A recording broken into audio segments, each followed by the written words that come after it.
खालसा वाहिगुरु जी की फतेह। आज हम देश के सभी किसान मजदूर और समस्त नागरिक भाइयों, आज हम आप सब के साथ कृषि और किसानों की स्थिति के बारे में विचार साझा करेंगे।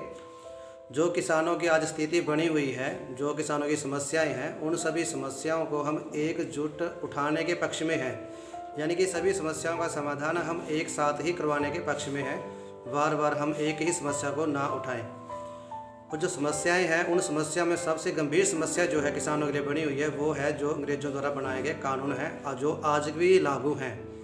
जैसे कि अंग्रेज़ों द्वारा लैंड एक्विजिशन एक्ट 1894 में बनाया गया था और वो एक्ट आज भी लागू है। यह एक्ट अंग्रेज़ों द्वारा ज़मीन को हड़पने के लिए बनाया गया था, ताकि किसानों से ज़मीन खरीदी जा सके, ज़मीन सरकार अपने कब्जे में करे और किसानों को गरीब और बेबस लाचार बना सके।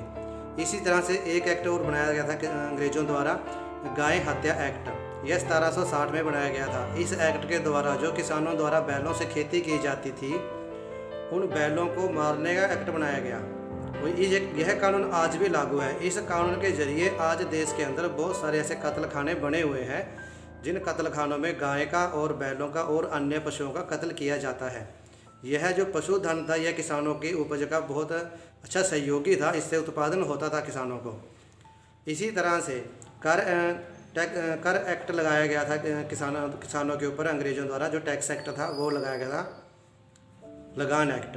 यह लगान एक्ट 1760 में लगाया गया था किसानों के ऊपर, और इसे वसूल करने के लिए, लगान को वसूल करने के लिए अंग्रेज़ों की सरकार द्वारा इंडियन सिविल सर्विस एक्ट बनाया गया था, और यह एक्ट भी अंग्रेज़ों द्वारा बनाया गया था।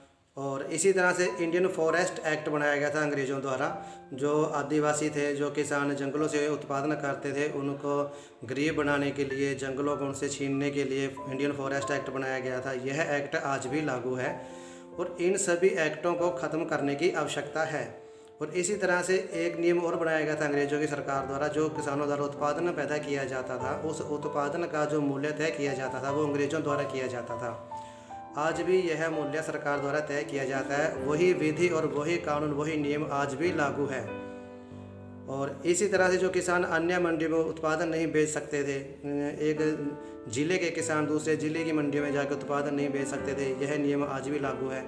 यह कानूनी जो समस्याएं हैं, इन कानूनी समस्याओं को ख़त्म करना बहुत ज़रूरी है। जब तक ये समस्याएं ख़त्म नहीं होंगी, किसानों की जो स्थिति है वो सही नहीं हो पाएगी।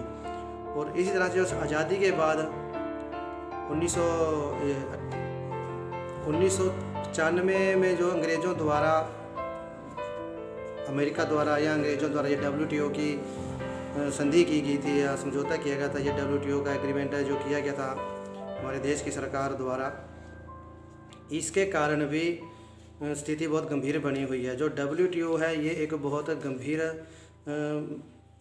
एग्रीमेंट है जो सरकार द्वारा किया गया है। यह एक तरह से भारत देश का दूसरा संविधान है, यानी कि इस एक्ट के जरिए भारत के अंदर जितने भी कानून हैं, अगर कोई कानून इसकी रुकावट में आता है, इसे लागू करने की रुकावट में, तो उस कानून को बदला जाएगा, फिर इसे लागू किया जाएगा।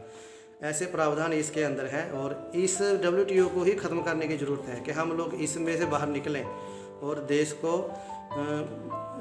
और देश की जनता को और किसानों को बचा सकें गंभीर समस्याओं से। और इसी तरह से वर्ल्ड बैंक का है, WHO है, फ्री ट्रेड एग्रीमेंट है, इन सब से भी बाहर निकले देश, तभी ही देश बच सकता है, नहीं तो देश और गहरे जाल में फंसता ही जाएगा।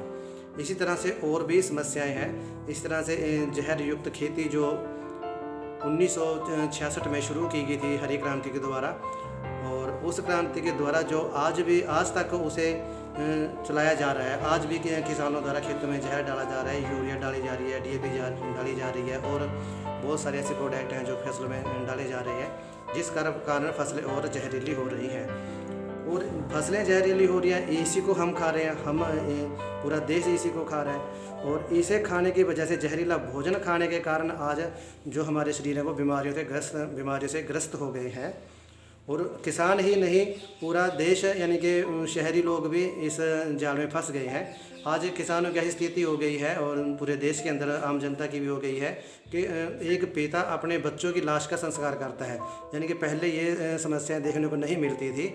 आज बच्चे मर रहे हैं, बुजुर्ग जिंदा हैं, ऐसी समस्याएं पैदा हो गई हैं। इसके कारण हमें ये जहर मुक्त जो खेती करनी है, और जो ये जहर युक्त हम खेती कर रहे हैं इसे छोड़कर हमें स्वदेशी की ओर खेती को लाना होगा। हमें जहर मुक्त खेती करनी होगी, देसी खाद के द्वारा खेती करनी होगी, ताकि देसी खाद बनाकर हम खेती कर सकें और जो उत्पादन है वो गुणवत्ता युक्त कर सकें और अच्छी क्वालिटी का उत्पादन हो, ताकि दुनिया में और देशों में डिमांड हो। आज पूरी दुनिया में ऑर्गेनिक उत्पादन की मांग है और भारत ही एक ऐसा देश है जो एक ऑर्गेनिक और देसी खाद द्वारा फसलों का उत्पादन कर सकता है और इसकी विदेशों में बहुत ज़्यादा डिमांड भी है, मांग भी है, और इस कारण हमें आज इसे ऑर्गेनिक खेती की ओर लेकर जाना होगा।